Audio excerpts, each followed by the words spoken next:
I'll go with a final audience question here, and I think we start with you, Mrs. Harris, and it's about bike lanes. No, I'm just kidding.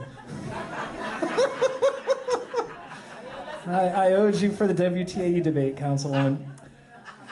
The final question, it was submitted by a member of the audience here, and it's a good one to end on, is how can we call Pittsburgh the most livable city in America when we have a higher rate of poverty than the U.S. as a whole, and what will you do about it as mayor? Let me start with you. When we have a what? A higher rate of poverty than the U.S. as a whole. In the U.S. As a whole, yeah.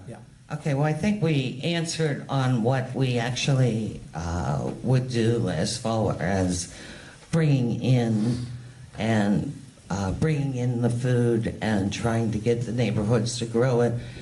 And you don't have to actually build it on top of the lead that maybe we're getting from our water pipes now. But you did it anyway. No, but I think that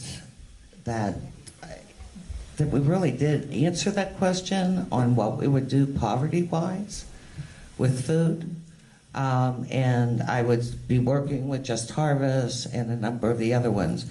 Right now, we all get CDBG dollars, and there are organizations and neighborhoods in the district that I represent right now that are not getting any type of funding or any food from any other source. So I take some of that CDBG dollars that we get and give it to the organizations that are actually have food banks that are not being supplied by the city. Why? I don't know why they have not ever been involved in it, but at least we're getting more food out there for the neighborhoods. But as far as growing, you can, Thank put you, boxes Mrs. Harris. in. Yes. That's the only time Ken and I have gotten to quiet anybody, so I wanted to take advantage of it. Reverend Welch. Well, first of all, I always thought that our recognition as most livable city twice was a joke. I recognize it from my own lens. Pittsburgh ranks #1 in the country with children under the age of 5, African-American children under the age of 5 living in poverty. They rank #1 in the country with working age African-American men living in poverty. It's never been most livable for African-Americans. Take race aside, 1 in 4 households earn less than $20,000 a year. There's no way we should have ever been considered most livable. So as I said, it was a joke.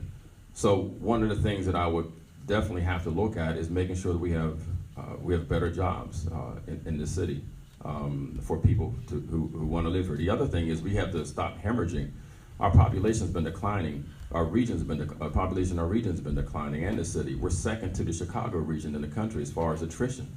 So people we have to give them reasons to come here, but also we have to give people who are here reasons to stay. So better housing, better schools. When people look to relocated places, if they have families, they look for school districts. So that's why they work in the city and live in Mount Lebanon or live elsewhere, because they look and shop for school districts. So we need to make sure we have good schools. We need to make sure that we have good jobs. We have to make sure we have affordable housing. And a just society takes care of its vulnerable. So John F. Kennedy said, a rising tide lifts all boats. The boats of African Americans have been anchored to the bottom of the ocean for decades and centuries. And so let's take care of African Americans and other vulnerable populations. I think we'll do well as a city. Thank you, Reverend Welch. And Mr. Peduto. The best advice I've been given in 3 years and a few months came from a 14-year-old girl in Beltsover. She was part of that Summer of Earn and Learn working with Dr. Bay, and they wanted to put together a program at the end to say thanks. So I went after they finished, and I just went up to her and said, so what was the best part? And I assumed she was going to say, I got paid. She said, I got to go outside. She said, my mom doesn't let me out during the summer. It's too dangerous. And I didn't even think of that. But what she said next was the advice. She said, you can't tell me what I'm going to do. I'm going to make my own decisions in life. This is a 14-year-old girl. She said, but you can give me opportunity. And that's really where the job of a mayor becomes. That you can't solve the problems. You can't solve all the problems. If there was a mayor that ever could, everybody would be following what they had done.